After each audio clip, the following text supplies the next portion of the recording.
ঈদ উদযাপনে নারীর টানে বাড়ি ফিরছেন রাজধানীবাসী। ট্রেনে ঈদযাত্রার চতুর্থ দিনেও কমলাপুরে ছিল উপচে পড়া ভিড়। যাত্রা নির্বিঘ্ন করতে গড়ে তোলা হয়েছে 3 স্তরের নিরাপত্তা বলয়। হাসান আল মামুনের রিপোর্ট। পরিবারের সঙ্গে ঈদের আনন্দ ভাগাভাগি করতে প্রতিদিনই ঢাকা ছাড়ছেন নগরবাসী। ট্রেনে ঈদযাত্রার চতুর্থ দিনে কমলাপুরে ছিল ঘরমুখী মানুষের উপচে পড়া ভিড়। দিনের শুরুতে কয়েকটি ট্রেন কিছুটা বিলম্বে ছাড়লেও বড় কোনো অভিযোগ নেই যাত্রীদের।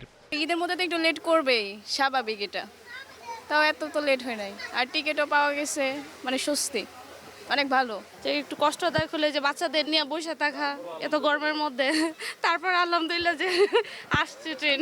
প্রতি বছরই তো যাত্রা করা হয়, ট্রেনেই যাতায়াত করি, তো প্রতি বছরের চেয়ে এই বছর একটু সন্তুষ্টিজনক আমার মনে হয়। স্টেশনে টিকিটবিহীন যাত্রীদের প্রবেশ রোধে কাজ করছে ভ্রাম্যমাণ আদালত।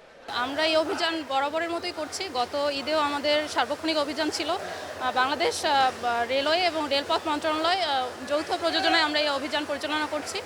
আমাদের টিম বিমানবন্দর রেলওয়ে স্টেশনেও আছে, আর আমরা এখানে সকাল 7টা থেকে একটা টিম মনিটরিং করছি 12টা পর্যন্ত। এরপরে বিকেল 4টা থেকে, এটা রেলপথ মন্ত্রণালয়ের কথা আমি বলছি, 4টা থেকে আবার রাত 10টা পর্যন্ত আমাদের আরেকটা টিম আছে। আমাদের সিনিয়র অফিসিয়ালরাও সার্বক্ষণিক মনিটরিং করছেন। কমলাপুর স্টেশন ম্যানেজার বলেন, যাত্রা নির্বিঘ্ন করতে বাড়ানো হয়েছে নজরদারি। স্টেশনে রয়েছে পর্যাপ্ত নিরাপত্তা ব্যবস্থা। যাত্রী সাধারণ নিরাপত্তার জন্য আইন শৃঙ্খলা বাহিনীর সদস্যগণ, রেলওয়ে নিরাপত্তা বাহিনী, গভর্নমেন্ট রেলওয়ে পুলিশ, সেনাবাহিনীর সদস্যগণ, র্যাব সকলেই সজাগ আছেন। এছাড়া ট্রেনে নিরাপত্তার জন্য গভর্নমেন্ট রেলওয়ে পুলিশ নিয়োজিত আছে।